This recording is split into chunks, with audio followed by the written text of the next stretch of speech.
from the Santa Cruz Sentinel from the year 1974. Easy Approach to the Stars by Bob Putney. Too many times, most of us tend to regard professional athletes as above approach by John Q. Public. I'm in that boat, I confess, but I made a big mistake this past weekend. Vesma Grinfelds and Larry Lobb, the professional bowling stars whose appearance highlighted the grand opening at Surf Bowl, are amazing folks. I stand in awe not only of their bowling skills, but also of their accessibility. They aren't aloof. They obviously enjoy meeting people and talking about the sport they've grown to love.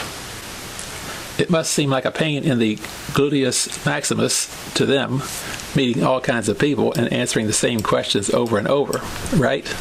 Wrong. A casual conversation with Vesma, nothing like a typical strained interview, brought out the philosophy which keeps her going and smiling all the while. I love meeting people. There are a lot of good ones in the world. It's true that the same questions are asked again and again, Lobb admitted, but it's just that much easier to answer something you've answered before. This pair shows what a good junior program can accomplish. Vesma and Larry are both products of the junior program at Castle Lanes in San Francisco.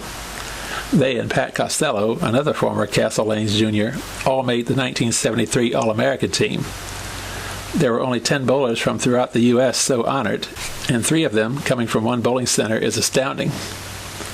So don't give up, you local juniors. Stardom may come your way someday. Vesma has been bowling professionally for 3 years and already sports 3 tournament championships, the 1971 Las Vegas and Portsmouth, Virginia Opens, and the 1973 Ebonite Edge Classic. She also won a Japanese pro tournament in 1973. None of that glory would have become possible without the help of a top-flight bowling instructor, her father. He has bowled only 3 games in his life, but he knows her game so well she can telephone her bad bowling symptoms from Chicago to San Francisco, and he can immediately diagnose the problem and prescribe the right cure. Thanks, Dad. Life on the professional bowling tour fascinates her. I enjoy the competition and the sport itself, she says, and there's always the glory aspect of it. She just purchased a home in San Francisco. News of that raised Lobb's eyebrows. The money must be pretty good on the women's tour nowadays, huh? He joshed. The constant packing and unpacking, the rushing from point A to point B, and the constant travel trauma are the only minus parts of the women's pro tour, Vesma said. But she feels the pluses more than make up for the minus factors. What nationality is Grinfelds? It's Latvian. There are probably only about 3 million of us in the world, she estimated. She has a smooth delivery on the lanes, which enables her to attack the pins with an authority uncommon in a woman.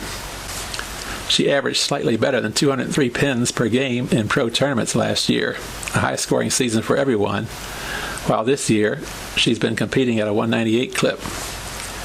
She prefers to play either an extreme outside angle or an extreme inside angle. She attempts to avoid playing the second arrow track.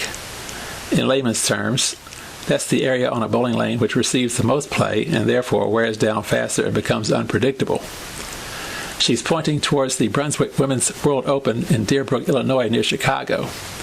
It will be held Saturday of this week through Saturday of next week, with the finals being beamed on CBS television October 5th. She and Lobb are both great instructors.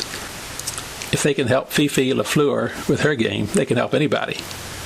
Lobb's efforts in 1974 were the best in his career. He won 3 of the National Tour's first 7 events, giving him 6 crowns in his 11-year Professional Bowlers Association PBA career.